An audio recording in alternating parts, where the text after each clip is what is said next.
Hello and a good morning, good afternoon and a very good evening to you, the good and wonderful people of the tube. Well, today, hopefully in grand and Oswald Mr. Hello everybody. Today's Super Tube, I'm going to give you a countdown, top of the pop style, of my top 10 guitars in my guitar collection. If you've been here a long time, you'll know I have a lot of guitars, but these are, today I'm narrowing it down to the top 10 that I just literally was like, that I need that in my life. With an honourable mention, which I'll talk about later on. Anyway, let's start in, shall we? So number one is this. This is a 2008 vintage V6 Icon in Boulevard Black. It's basically a copy of Blackie, Eric Clapton's famous Strat. And I have a very, very, very, very, very, very deep emotional attachment to these guitars. Because Vintage were the first company that endorsed me back in 2015, 2016 when I got my endorsement with Vintage, and they said, "Oh, what guitar would you like to use? What would you like to be known for as an endorsement?" And I immediately went, "This one." There was no other guitar that I wanted apart than this one. So I bought my first one, which was really, really cool. I really liked that, and I was like, I need another one. I need another one of these because, well, A, I need a backup for gigging, and B, I just want another one because they're so good. And then I bought another one off Vintage, and that was the one. And my first one kind of fell by the wayside, to be honest with you, because it just wasn't as good. The second one I got, which I think was 2009 Vintage, I forget off the top of my head, that one was magic. And I used that one as my main guitar, along with another guitar but that one was my main, for a long time. And what I did with that one, I asked Vintage at one point, I said, well, do you do a Strat body with a maple neck with a white, off-white finish? And they said, no, we don't. So I was like, So what I did is I took it on myself to spray my second Boulevard Black Vintage V6 white, well, off-white. And that became my main guitar for years, and now resides in the south of France with my friend Nicole and Marjo. It lives down there now on a very, very nice retirement down there. And so that one lives down there. My first one I traded for a Columbus Les Paul copy, and so I traded that off, and that one is gone now. But that first one was nowhere near as good as the second one. The second one was absolute magic. And then for a long time, I didn't have any of these things. And I kind of pulled away from Vintage for reasons because I didn't like their quality control thing. I think, you know, their guitars had gone downhill, and that sentiment was echoed by a lot of people. You know, they are pretty good now, but there's still issues, you know. I've still been there. It still wouldn't make me buy a new one, if that makes any sense. Anyway, I realised I didn't have any of these things. So I got gifted one by my friend Bob, which is in the attic, and that's like a keepsake guitar. It actually doesn't have much of it left because I've harvested it for bits. But the thing about that guitar was my friends Nicole and Marjo, we spray painted it white, and they drew on the back. So it was never once that happened, that was never a guitar for playing. That's just like a keepsake thing, and it's something that means a lot to me. And so I keep that safe, you know, and I don't want to wear the back off or anything like that because it would. And I don't want to lose that. So that's a really important guitar for me, but not because it's a guitar. I can't make any sense. And then I bought this one a couple of years back, and this is a magic guitar. It really is. This is actually better than the other white one. I hack off the last fret because I don't like it, so that's gone on this one and the other one. But because the other one's got a different scratch plate, but this one's that. But this is a really magical guitar. It really is. It plays and sounds fantastic. There's just something to it.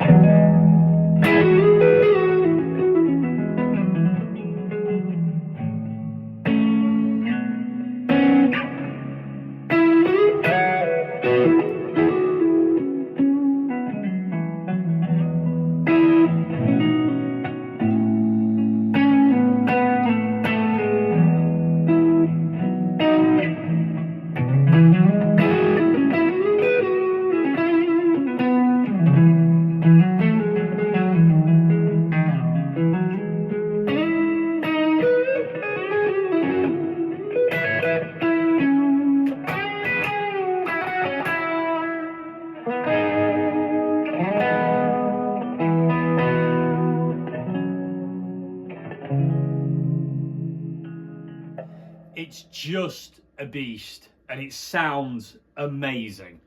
It stays in tune, behaves. The neck is just to die for. This one is magic. This one, again, the one I have in the attic is parts caster because it's okay, but this one is heaven. It really is. I bought this from Boston. Was it Boston? I can't remember where I bought it from. But I bought it from somewhere around here, and it's just one of those guitars that I just kind of like, I just can't put away.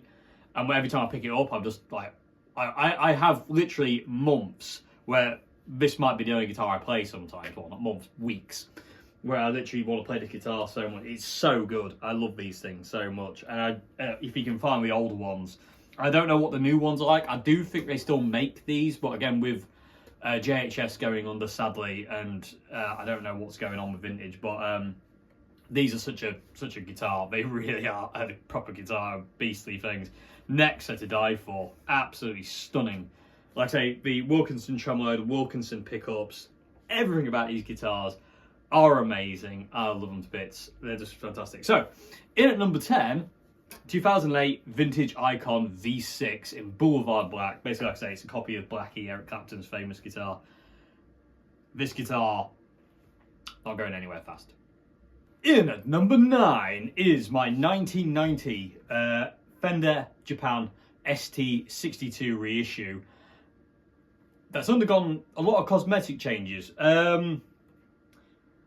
Quite a few things on this has been changed. It's been refretted, new scratch plate, new finish, new machine heads, new freeway selector, new where are we?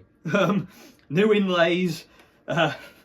Quite a few things have been new, but most of it is original. But this is a guitar that I did a series on. You can find on the channel, where I basically, when I got this guitar, I bought this guitar for 50 quid because it was absolutely trolleyed when I got it. Like, literally gross. I thought it was knackered. To be honest with you, people, when I first bought this guitar, I bought it with the idea of, like, I'm going to fix it up and I'm going to sell it. It was going to be one of them. And then once I fixed it up, I was like, oh my God. And now it's definitely, it's a lifer, this one is. You know, you can have this when I'm dead. It's one of those guitars. But yeah, I've had it refinished. I mean, like I say, it was a part of a series I did where it was like, how close can I get a reissue to look and feel like an original 62 Strat? And I got damn close. And again, mainly because of Scott at Golden Era Guitars, who refinned this thing in proper nitro with an amazing, like, proper burst, yellow undercoat, yellow stain to the body. Everything about this guitar is amazing. I stripped the neck. Like I say, I have a whole series of videos on what I did to this guitar. There's the hole placements are right. It's got dowel holes in the body. It's got a hole behind the D string. It's got a hole in the neck. Everything about this guitar is correct to what a 62 Strat is. You know, even the neck shape is correct now as well, because, you know, we'll talk about that in a bit. But I absolutely love this guitar. But like I say, when I got it, it was black, and it had the lacquer was so thick. Scott showed me a picture of when they were stripping this guitar of how thick the lacquer was, and it was atrocious. But it literally is one of the coolest looking Strats I own, and it wouldn't, if you put it in a lineup with a load of old 60s Strats, it wouldn't look out of place. It would look correct. It really would, and it's fantastic. And again, it does sound ridiculous.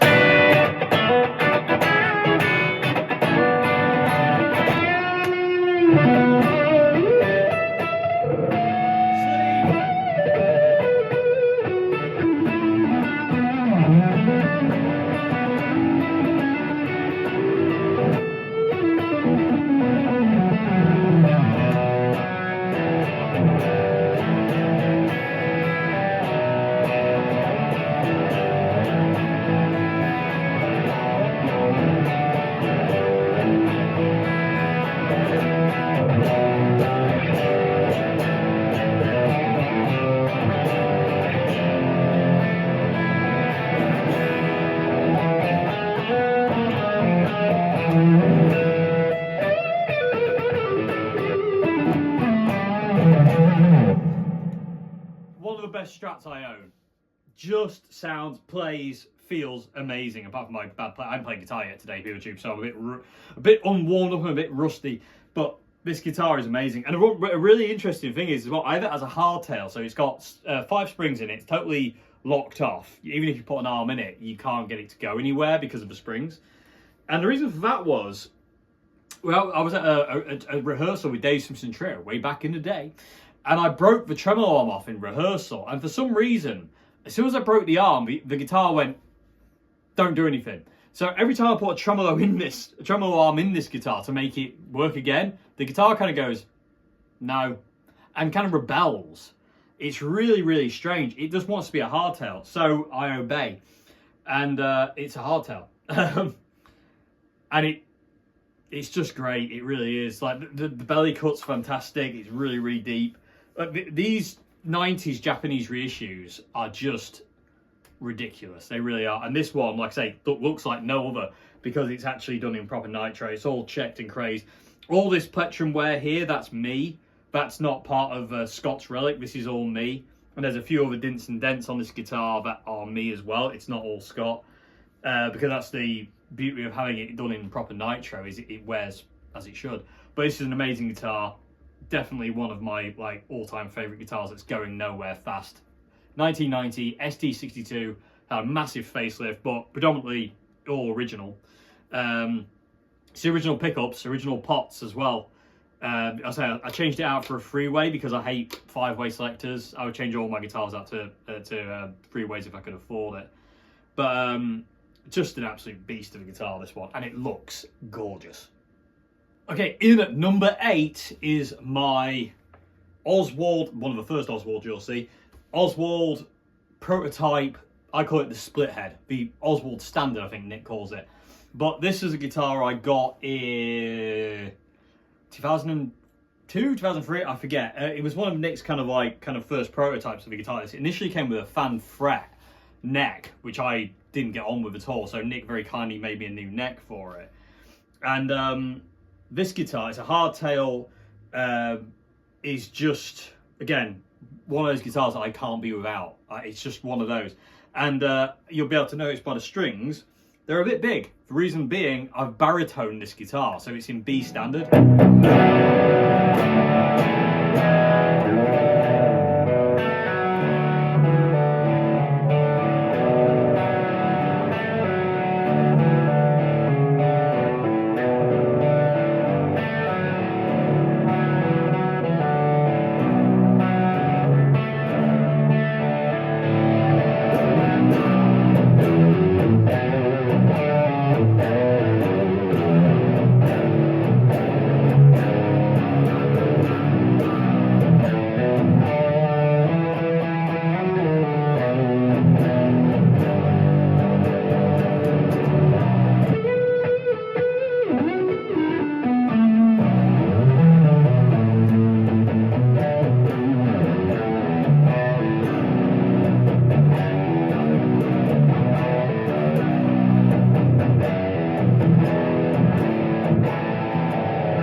It's a beast, and I used this on Red Giant's debut album for the song You Say I Say. This is the guitar that I used on that song, and it's an absolute monster. It's got something like 68 low B to, I think it's like a 14 high B. So, but because it's down tuned, they feel like, I would say they feel like 11s. They're not kind of like ridiculously bendy, they're not spaghetti, they're like 11s would feel on a normal guitar. So there's a bit of resistance there. But you want that for this kind of thing, especially for what I was doing with Red Giant, because the riff is it.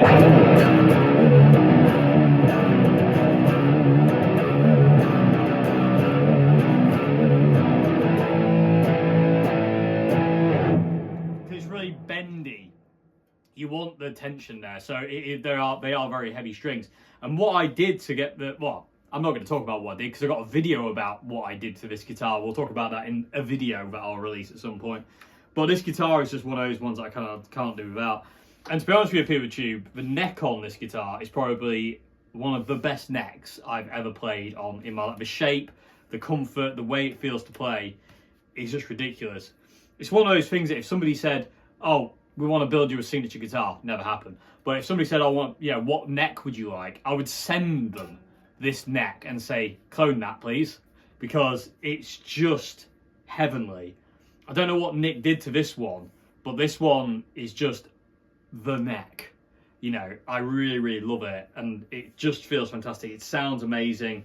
The neck pickup is in backwards. That's not for Peter Green mod. I don't have that. It's not out of phase. The reason for that is it kills some of the low end off the neck humbucker. If you put it the other way around, because you've got your E, B, and G pole pieces on here, you get a lot less low end on your neck humbucker. And I found that worked really well with this guitar. When it was round the normal way, the neck pickup wasn't unusable, but it was borderline because there's so much bottom end because of how it's tuned. When I flipped it around backwards, it just worked out way better, so it stays that way. Like I say, it's a hardtail, and it's gorgeous, and I love it.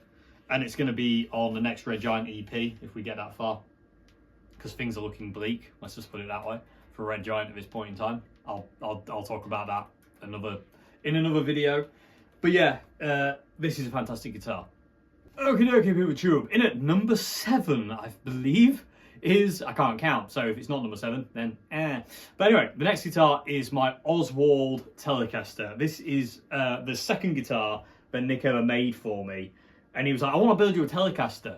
And I was like, I don't really like Telecasters. I don't really have, I've had a few, but I've never really got on with them. And he was like, either way, I want to build you one. What do you like? And we were talking, and I said, well, I won't say no because Nick's a genius, and I knew he was because I had that first guitar and I was really like, that's amazing. So I said to him, well, could you do me like a blackguard? And he was like, yep, of course. And so that's what this is. And it's modelled on Mike McCready's blackguard. Like that was what I wanted, like, you know, because he's got a really, really cool blackguard, and that's what it was. But the neck on this guitar is a clone of one of the guitars you'll see in this video. And it's thinner than a regular Telecaster. It's Strat thickness, and it's also got the Strat contours, because again, being a massive Strat nut, that's what I'm used to. So we went down that route, and literally it arrived and I was like, whoa, that's a Telecaster. And I love it. The bridge pickup has this.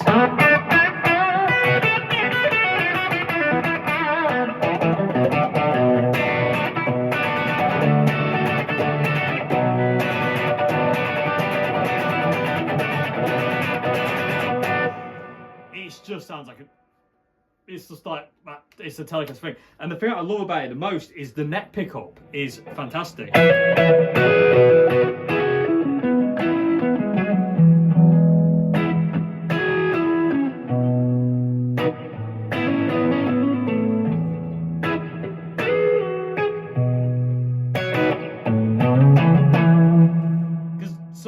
with most Telecasters I've had in my life, it's like they sound like this. They're always quite dark on the neck pickup, whereas this one, I don't know what Nick did, but there's some mad voodoo in that that bridge pickup, and it's just heavenly, and I love it to bits. And people, I got this guitar in 2018, and I'm yet to restring it. These are the strings that Nick put on this guitar. It was shipped to me with these strings, and I've yet to change them. I have yet to change the action. Like the way Nick set this guitar is the way it came. The only thing I've done to it, PeterTube, is I've shimmed up the nut, because the nut started to wear, obviously on the G or the B string. I forget now which one it was, and it was buzzing on the first fret. So what I did is I took the nut out, shimmed it up, put it back in, recut it, and job was a good one. Other than that, I've done nothing to this guitar, and it is kind of still yellow, but under the scratch plate is what it was originally. It's really faded with time. Like in parts, it's almost white, but the back will kind of give you an idea of like the yellow it used to be, even though the back's faded off as well. But the front has really faded, and I love it. I did the finger wear kind of relicing on it. And it's just literally This is my Telecaster. Like, if I ever need a Telecaster, I'm going nowhere but here. I really am going nowhere but here. And I just love it to bits. It really is. With the comfort cuts as well, that pickup, you know, it's brass saddles. There was just nothing, I didn't have to do anything to this thing. It just worked, and I just love it. The neck shape is fantastic. I still adore the fact it's got the original strings on it, but it just sounds amazing. Love it. This is a masterpiece guitar, absolute masterpiece of a guitar. And yeah, it has to be in the top 10 because I can't be without this. This is my Telecaster, and I just love it to bits. Okay, in at number 6 now is my Chapman Pro X ML1. This guitar has been since I got it in 2020, I think 2021. Is it 2021? I think it is, isn't it? Yes, 2021, I think. Either way, when I got it 2021, I think it would have been. This guitar has been to every gig I've done, and I've used it and used it and used it. I've changed the way it looks. It doesn't look how it came. The select switch has been moved from back here to there. I've got a 1 meg pot in the volume. It was a bit too dark when I got the guitar, so I put a 1 meg pot in it, and that worked very well. The pickups are all original, although I've changed the covers to white, and I've put a pickup ring around here. It's got dots on the neck. And I stripped, originally it came with this kind of like transparent black finish, but I wasn't really a big fan of. It looked cool, but it wasn't really me. So I stripped that off, and then I beeswaxed the top to give it this kind of like orangey, yellowy, kind of gold kind of looker. And it is definitely a looker. And it's just heaven. I also put a black tip on the tremolo arm because it didn't have anything on there. But this guitar is magic. The moment I got this guitar from Chapman, when Chapman first endorsed me, they sent me 2 guitars. There was the Telecaster one, which I think is an ML2, which I didn't really get on with. Nice guitar, but didn't get on with it. And then there was this. And the moment I put my hands on this neck and started playing this guitar, I was like, that's a forever guitar. There's just something about this guitar, and I wasn't wrong. I can't be without it. I really can't. It's all over the first Red Giant album. It's over the EP that Red Giant just recorded. It's been on tour.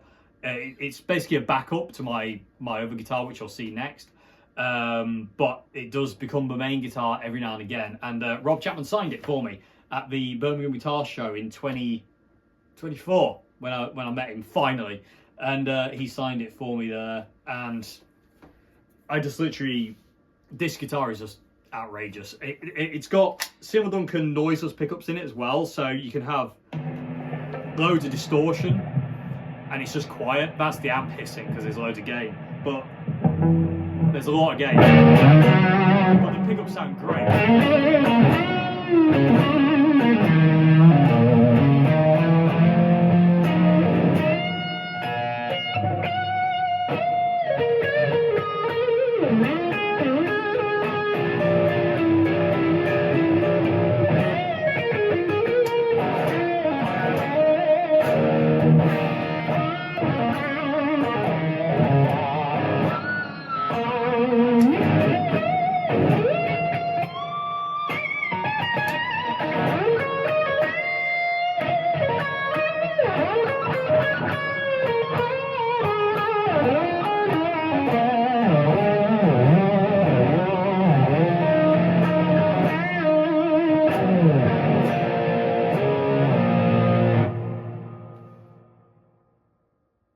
Egads, man, the neck is stunning. Everything about this guitar is spot on. And this is the guitar that basically if I need like a single coil neck sound live, I'll want to use this guitar because it's so quiet and everything just works, and the humbucker's great, the pickups are great, the tremolo's great. Everything about this guitar I love to bits. Locking machine heads. Oh. Like I said, if I could change anything, I would change it so the headstock was right around, so it'd be able to tune it on top, because underneath gets a bit annoying sometimes, but it's not the biggest issue, and I don't care. It's a very small, minute issue compared to how good the actual guitar is. everything about it's just great. It really is. Like I say, it's undergone quite a lot of cosmetic changes and one electrical change, and the switch has been moved. But it is the original switch, but it's just moved because back here it doesn't work for me because I like the tremolo arm to hang there. So trying to get to the switch back here is a nightmare. And because I'm so active on the selector switch, it was never going to work. So local guitar luthier John Loveward put it here for me, made a new back plate, and yeah, it's just amazing. The back is the original. I haven't done anything to the back. Got Jimi Hendrix there. John Joe gave me that Jimi Hendrix sticker, Red Giant sticker. But this guitar is amazing. Absolutely love it to bits. Again, it's one of those kind of like estate style guitars where you can have it when I'm dead, but until I'm dead, this one's mine. I'm going to put YouTube in at number 5 now. Is my golden era, thanks Scott, 59 replica modded Strat. If you've seen Red Giant live, or you saw the tour vlogs, or any of the gig vlogs, you'll know that invariably I'm playing this guitar. This came about because I played a 1959 Strat in ATB Guitars in Cheltenham, and I just fell in love with this 59. I didn't have £28,000 to spend on it that day, sadly, so it had to go by the wayside. But I was like, I really just love the way that 59 looked and felt and played. And it had quite a kind of a big neck on it. It had the three-tone sunburst, single ply white guard. And I was like, I just need one. I need something like that. Obviously, I can't afford a 59. So I was like, I need something like that. So I contacted Scott at Golden Era Guitars.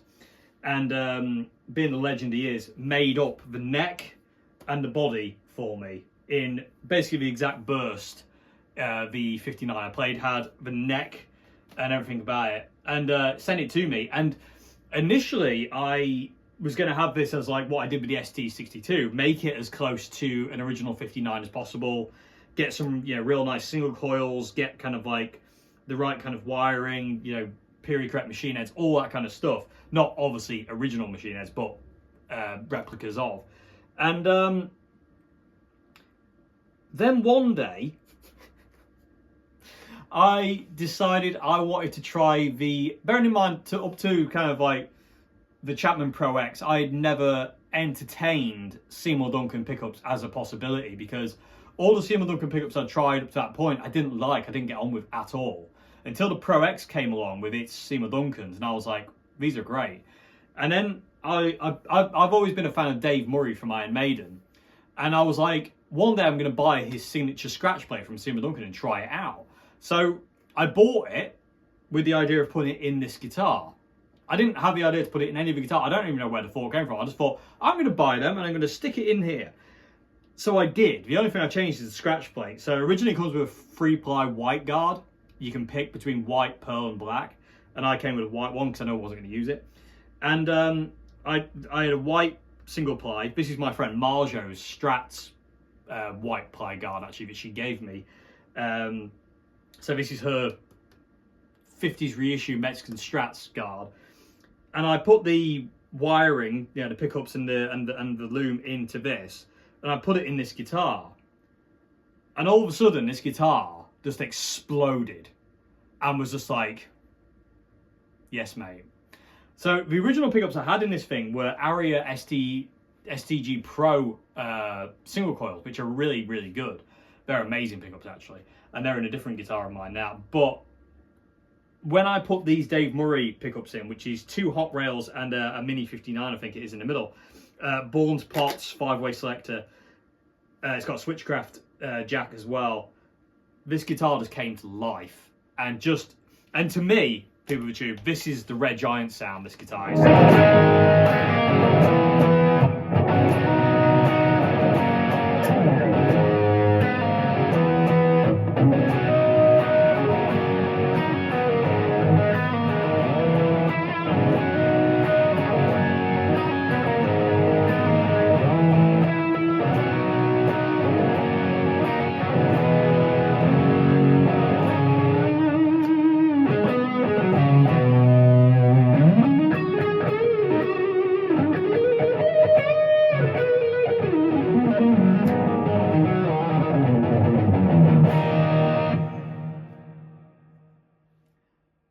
every time I play this thing, it blows my mind, and I can't believe it's mine. I've also got locking machine heads on it. I've got Goto locking machine heads, but they look like Clousons. I love locking machine heads, especially for live guitars. They're just fantastic. Again, I would have all my guitars locking machine heads if I could.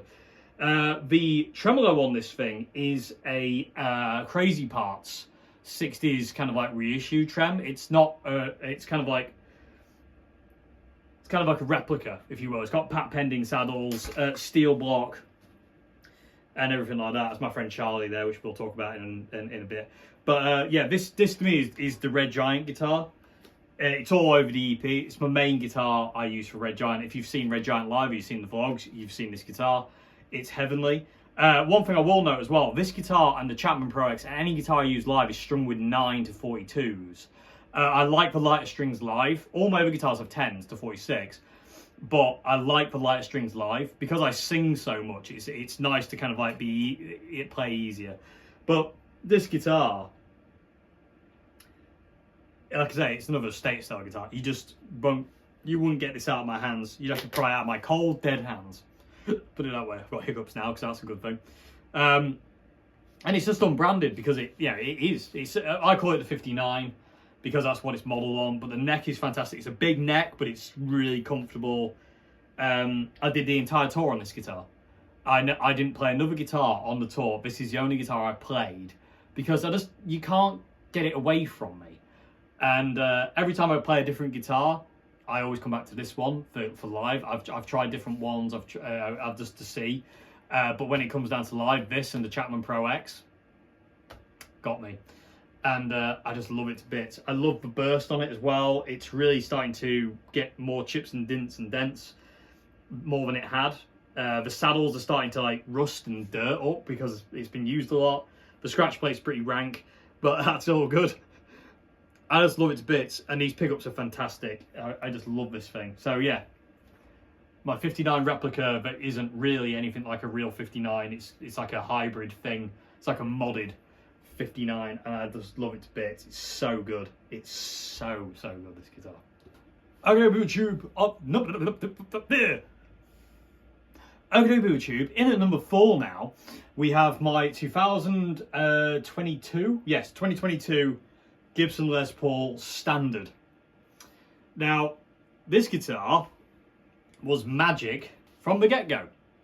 I remember I was down at Anderton's to film a Sounds Like videos, and looking around the shop, looking at the wall of Paul that they have, and I saw this one, and it didn't look like any of the others. Like the other ones were kind of like, the bursts were really funny on the others, and this one just stuck out a mile to me. And to be honest with you, it's quite flamey in some parts, but then it kind of goes away. So when I first saw it, it kind of looked like a plain top, but I was drawn to the burst. It looked really gorgeous, and I love the reflectors. So I picked it up, I took it down off the wall, and made the error of going, and I played an E chord, and I went, oh. And from that point on, I was like, I can't leave without this guitar. And so I didn't. And it was worth every penny. This Les Paul is magic. It really is one of those, like, there's a reason it's at number 4. This is one of those guitars that will always be in my top 5 guitars if I do the top 5. But it's hard to do a top 5. But it's just, there's something about this. This has already given me so many new songs. But the entire second album for Red Giant, if we get that far, like I say, things are looking bleak, was written on this guitar. Every song came out of this guitar. It wasn't necessarily played on this when I did the demos, but the majority are. And if we get to record the second album, pretty much every song will be recorded on this guitar. Apart from maybe 2 at this point in time I can think of that I need a single coil for. But this guitar gave me, and keeps giving me songs. It's just music, this thing is. And I love the way it looks. I love the way it feels. The neck on it is to die for. It sounds insane.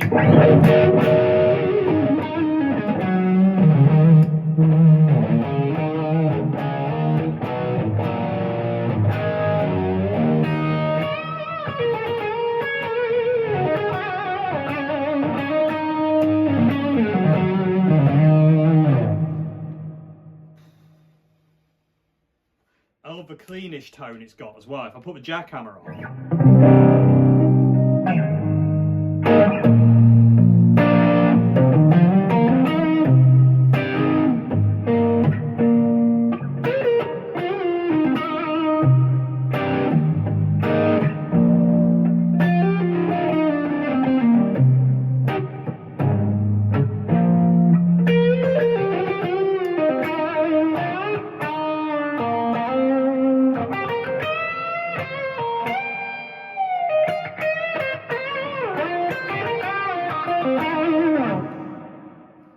it's just magic. It just feels magic. It sounds magic to me. It's the best Les Paul I've ever played. Bar none. Bar none. Including 59s and 1960s Les Pauls. It beats them all. And up until this point, my favourite Les Paul I'd ever played was my Revelation 59. But that thing died and isn't a thing anymore. And then behind that was my vintage V100 Peter Green, which has actually been replaced by another vintage now. But I'll do a video on that one another time. But this guitar came along and blew my face off. And literally, I knew that day when I picked it off the wall, and I was like, I can't leave without this guitar. I have to have it. It was the same as another guitar you'll see in a minute. But I had to have this guitar, and I just love it to bits. The only thing I have changed out is I've put these different pickup surrounds on. It's the M69 high wall, as I call them, humbucker surrounds, because I don't like the small ones it comes with.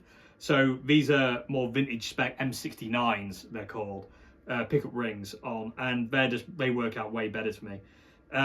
But it stays in tune. It's all over the first Red Giant album. It's all over the EP. I use this, the 59 and the Chapman, and another guitar from over Oswald Mr Jr. for most of it. But this guitar is just a beast, and it's scratched and it's dinted and dented now. It's really heavy, like proper heavy. I think it's like 10 pounds, this thing. So I can't really use it live, sadly, because my back's knackered, and if I could get away with it, I would, but I'd have to change guitar after a while, and I hate changing guitars. But so it's kind of like a home songwriting guitar, this one is, and recording guitar, because it's just so good. And like I say, it's given me so much has come out of this guitar since I got it. It's actually outrageous. And like I say, I just could not be away from it. This is a guitar that I will have forever. Well, for as long as I'm alive, let's put it that way. And there was at a point a bit ago, Poochie, where I thought I was going to have to sell this because I needed money, and I needed money fast, and a fair bit of it. So I was like, ugh. So I put it up for sale because I thought, well, somebody would buy this, and it absolutely broke me inside when I put it up for sale, to the point where I was like, I withdrew it, and I was like, no, I need to find another way to do this. And luckily, family came to the aid of that one. But I got to keep the guitar, and I'm so happy I did, because like I say, it's given me probably about 20 odd songs at this point in time. If there's a new Red Giant song, I can guarantee you it's written on this guitar. Pretty much, I would say 90% of new Red Giant stuff is written on this guitar, came out of the Les Paul.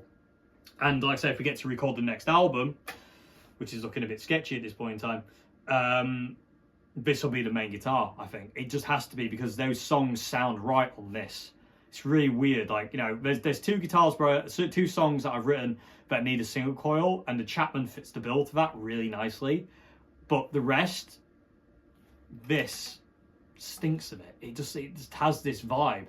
And I say, most of them are written on this guitar. Anyway, 2022 Gibson Les Paul Standard. It's all stock apart from the pickup rings. Even the strap, with the strap that came with it, because it's really comfy. I love it. It works. But this is a magical guitar. It really is a magical guitar, this one. Speaking of magical guitars, in at number 3 is my Oswald Mr. Red. I got this guitar in 2019. I think it was October, so its anniversary is coming up soon with me. But this was when something changed.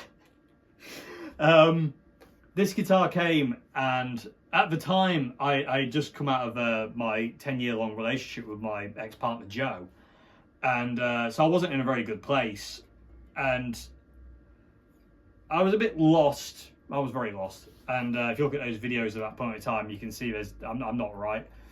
And Nick built me this guitar. He had sent me, somebody had asked me to review their Fiesta Red Oswald before it went to them, and I'm very grateful for those.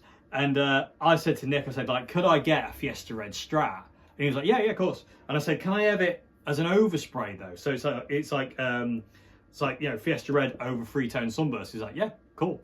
So he's always Nick's always ever indulging my weird fantasy guitar things. Anyway, Nick was building one, and I also said to him last minute, I was like, Nick, last minute thought, can it be a hardtail?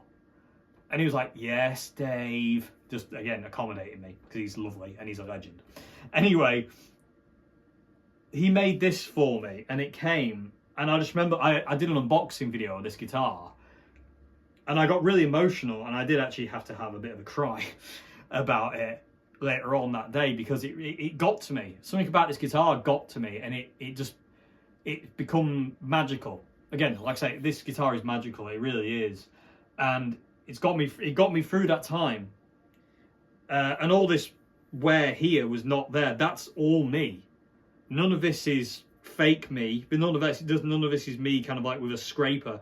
This is actual plectrum wear from 2019, 2020 into about 2022. Of just how much I played it, because, and I was using a really heavy plectrum at the time. I remember, I don't know why I was using it, but it was like literally it was over a 1mm plectrum, which I don't normally use, but I was really digging into the guitar. And you can, if you ever see this guitar up close and personal, you'll see the gouges from the plectrum that I've made. So it's no wonder all the paint just disappeared there. But it got me through that time. It really did. This is the only guitar I played for absolutely months on end. I didn't play any of my guitars really. I played this one 99% of the time, and a lot of music came out of this guitar that really helped me, and I just love it to bits. And I thought initially, the idea of me saying initially hardtail to Nick was the idea of going, well, I can have it for different tunings, because I haven't really got a Strat where I can just kind of like mess about with the tunings without kind of doing certain things. So I thought this, having a hardtail would be quite a cool thing. And then when I got it, I was like, this is literally a main guitar now. My initial idea was to have it as like a different tuning guitar that you go to every now and again. That didn't happen. And it's funny, every time I pick it up, I don't miss the tremolo arm. I just don't miss it. And it just sounds... It's got this warmth to it, this guitar. It's a very warm sounding guitar.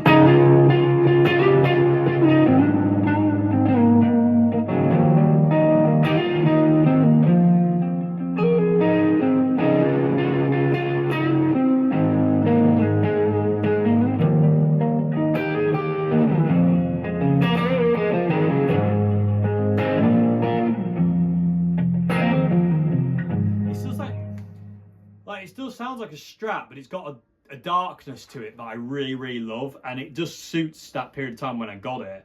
Has anything changed on this guitar? I don't think it has. Since I got this guitar, I don't think I've changed anything on it. I think, the only thing I did change was the original fret dots that Nick had put in the side, the original kind of clay dots that Nick had put in the side. I couldn't see them live when I was using this guitar live, so I changed them out for white ones. The last three are the original, but I changed the other ones out for white ones, and so I could just see them better. Other than that, it is as it came, and it's just been played and used. I've yet to change the action height, pickup heights, saddle height, anything. The nut machine heads, everything is just kind of as it was. It's a three-way selector again, as I like. The three-tone sunburst thing's really cool. I love the overspray. Fender came out with a guitar not long after I got this one in 2020 that looked identical. Funny, that one. But it's just a gorgeous guitar, and it's got a real, it sings.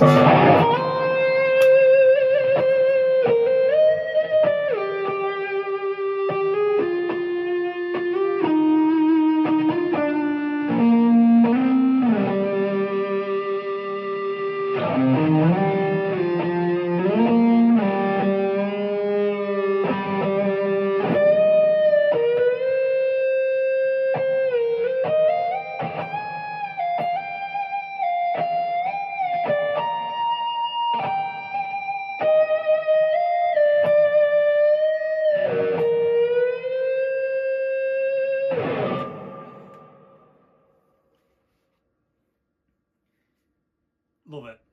Absolutely love it to bits. Could not be without this guitar.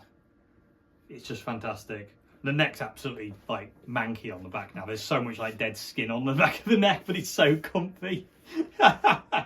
Wear gloves if you play it. Anyway, but yeah, I love this guitar. It really is just kind of like one of those special guitars. And I've got a picture of on the back of me and my friends Nicole and Marja on the back as well. It's just so special. It's such a special guitar. And the strap that's on it is the strap that came with it, that I picked to go with the guitar. The fretboard is stunningly, the rosewood on the fretboard is just so dark and gorgeous. It's just ridiculous. But yeah. Oh, and I changed the string twee. Turn it to Jonathan Ross. I changed the string tree to a butterfly style one. When it came, it had like a 50s kind of round one. But I changed it to like a butterfly string tree. I like these ones more than the round ones. But yeah, this guitar's just amazing. Absolutely amazing. Magic. Okay, YouTube, in at number 2 is a guitar that, if you've been here for a while, will need no introduction whatsoever. If you're just new and arriving, hello and welcome. You are most welcome. Sit down, get a cup of tea and relax. And if you don't like tea, there's other beverages on sale at the bar over there. Anyway, hi. This guitar. This is my 1962 Fender Strat. Not a reissue, this is a real 62. Or Malcolm's old guitar, as I call it. Or the Black Strat. It's got a couple of different names, but that I just refer to it as. But this is a dream guitar that some of you out there helped happen. Without you, it would have been a lot harder, way harder. But here it is. And I have played and played and played this guitar, and keep playing and playing and playing this guitar a lot. This guitar is in very heavy rotation and will be forever. Again, it's a lifer. It just is magic. There's just something about it. When sleeve doesn't get in the way of the strings.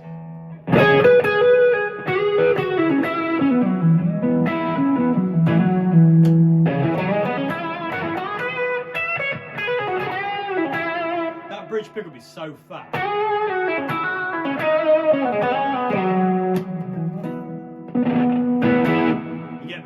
You get the added bonus of having dodgy pots with vintage guitars.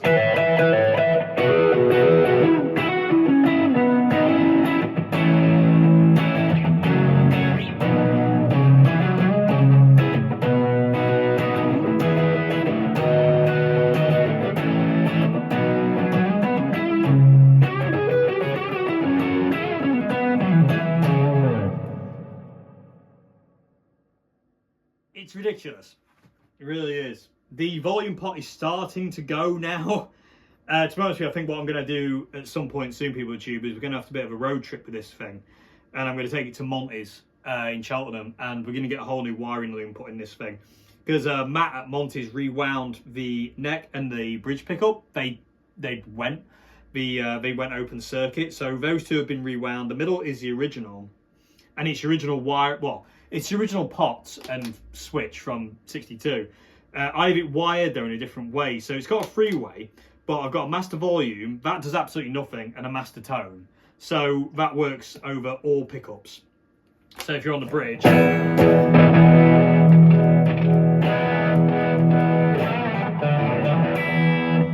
the reason I kind of want to get the pots changed out now is it's becoming like a weekly thing to service all these pots to keep them working and working correctly without crackling and crickling. And it's starting to get a bit annoying because I want it to be a fully functioning guitar, and the only way I can do that now is upgrading the electronics. And it'd be nice to change out the pots and stuff and the switch for a brand new one before these die. So whoever gets it after me, if they want to go back to the original pots and stuff, they can. Because what I'll have Matt do before we change the thing out is I'll have him put it back to original wirings on the loom. So when we take this one out and put another one in, because it'll be the same deal of master volume, master tone, three-way selector, we'll have this put back to original. So if anybody does later in its life when I'm gone, want to put it back to how it was originally, they can just put this back in, resolder it, done. Job's a good one. But yeah, this guitar is just immense. The neck is just that stereotypical 62 Strat Fender neck, where it's really, really big down here and it's just absolutely dainty and skinny up here. Like, it's so comfy. Again, it's just one of those magical, magical necks and magical, magical guitars that, again, I couldn't, as soon as I played it, I was like, I need this. And I never thought this would be a thing.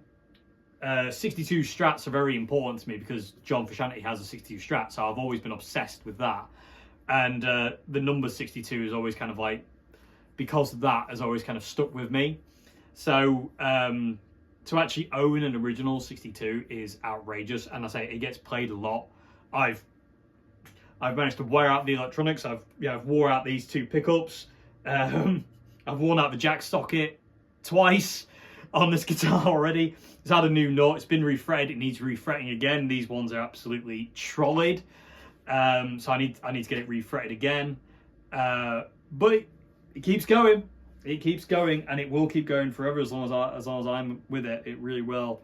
And it's a March of 1962 guitar. It says on the neck plate March 62. And I didn't realise until recently. Recently I lost my auntie. Very recently I lost my auntie. And I never realised it, but she was born in March of 1962. So this guitar was made the exact same year and month my auntie was born, which is really, really cool. I love that. And it just makes it even more special. And like I say, it sounds so good, and it does sing as well. That's getting frustrating because I just want to plug the thing in and play.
And at number one, you know him, I love him, and I know a lot of you love him as well, Mr. White.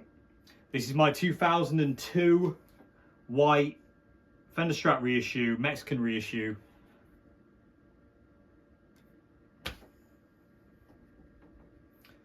This guitar, I don't have words for. It's just, this is the guitar I learned everything I know on. This is the guitar I've played out. I've played this guitar more than any of my other guitars. And I think that'll be always that way now. But when I got this guitar, I just fell in love with it immediately. And I played and played and played and played and played and played it.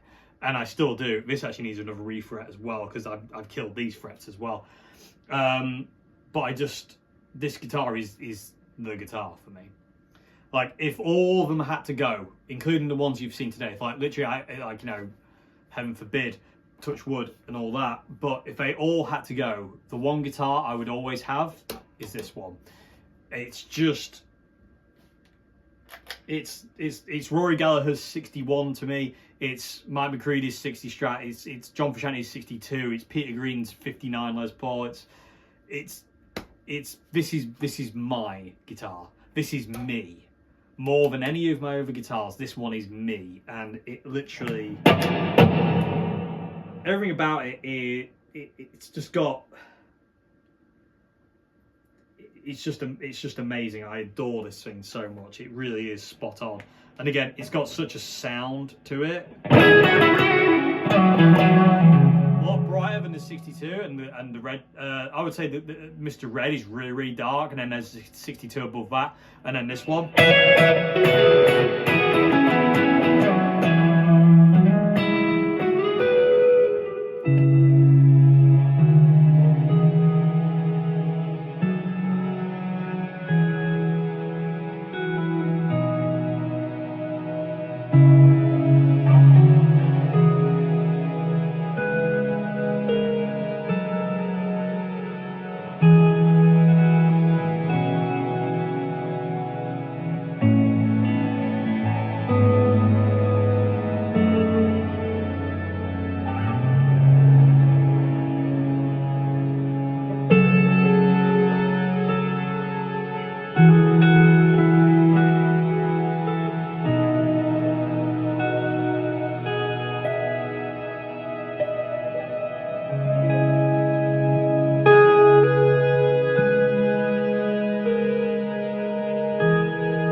I don't know what to say. I am just so comfortable with this thing. Should be after all these years, shouldn't I? I bought this in 2004, and it's just been my go-to guitar. This is the guitar I judge all the guitars by. If they don't feel and like this guitar and play like how I can play this guitar, I'm not interested in it whatsoever. This guitar is the bed. Is just the if the guitar isn't like this is the bedrock foundation. This is what it should feel like. This is what it should make me feel like and be inspired. I'm not interested if it doesn't do that. And this guitar just has it in spades. And I love it to bits. And it's got a lot of war wounds. It's got bits of paint missing. It's discoloured. It's not white anymore. I took the finish off a neck a long time ago because it just I did it to another guitar I had at the time, and I liked it how much I took the finish off this neck, and it just made it even better. I've got my friend Charlie there. I've got my grandma on the headstock there, and I've got Jimi Hendrix on there. And this is the guitar I taught myself how to play guitar with. It really is. This is everything I am as a guitarist now is because of this guitar. Literally, this is where I learned everything, on this neck and this guitar with these pickups and everything about it. Anyway, I'm going to get quite emotional, as you can imagine, with this guitar if I'm not careful. But this is a guitar that, like, you know, this is the guitar that after I'm gone, I worry about. You know what I mean? It just, there's something about it that just makes me scared, because it means so much to me. You know, it really means so much to me that the idea of kind of like orphaning it is a horrible feeling. But, you know, unfortunately that is not a case of if, that is a case of when, because that is going to happen at some point. Anyway, but we don't think about that. We think about how amazing this guitar is, how lovely it is to play. It does need a refret now, along with the 62, but by Jove and by Gravy Jones, whoever that is, this guitar is amazing. It really is absolutely stunning. Original pickups, original electronics, original nut, machine heads, tremolo arm. Jack socket's been replaced once. The original one just disintegrated one day. Scratch plate, neck, it's been refretted 4 times, I believe, at this point in time. It needs its 5th refret. It'll probably need a new nut this time as well. But yeah, other than that. Oh, and the strap I bought for it years ago, and it was white at one point. It ain't anymore at all. It was a white strap. It was a white Fender strap at one point, but it ain't anymore. But yeah, the selector switch is so loose now because I'm so frantic with it. The actual scratch plate is broken where I've been smashing the switch about. The scratch plate's broken in many places, to be honest with you. But yeah, it's a beastly guitar. It really is just the guitar for me. If all had to go and I had choice of one, like I said, this is the one. Anyway, people tube, I hope you enjoyed this video on my top 10 guitars in my collection. Honourable mention, there's a few that I just want to quickly mention. There's the Oswald Pearly King, which is an amazing thing, and my friend Charlie's Telecaster, which is a very heavy guitar to own and has to live in a case because I can't. It makes me very, very. I feel funny with that guitar. It's one of my most prized possessions, but I can only take it out and play it every now and again because there's a heavy feeling to it, because Charlie's my hero, so it's tough to do that, to play that guitar, but I love it. And again, that's a forever guitar, but it's an honourable mention. Honourable mentions like the V100 Vintage V6 Peter Green, and my Adam Jones Les Paul Epiphone, which is a fantastic guitar as well. Just, yeah, there's some honourable mentions. But anyway, hope you enjoyed this vid. If you like this channel, please consider becoming a patron at Patreon. Links in the description box below. Also, I'm going to have to say it, after 12 years of not saying it, please like and subscribe if you can. It'll really help me out. First video I've ever said it in, I believe, in 12 years. Feels a bit weird. Anyway, thank you very much indeed, and I'll see you again very soon on Friday for another video. And yeah, it might be a walking video on Friday. We might go out and about, people with the tube. So hopefully, if I can get out and the weather stays good, it'll be a bit of a wandering about video, because I've got a few things to talk about and show you some sights. So anyway, hope you enjoyed this vid, and I'll see you again. And out of these 10 guitars, which is your favourite, and what's your favourite guitar? Let us know in the comment section below. Anyway, thank you very much indeed. See you later. Goodbye now.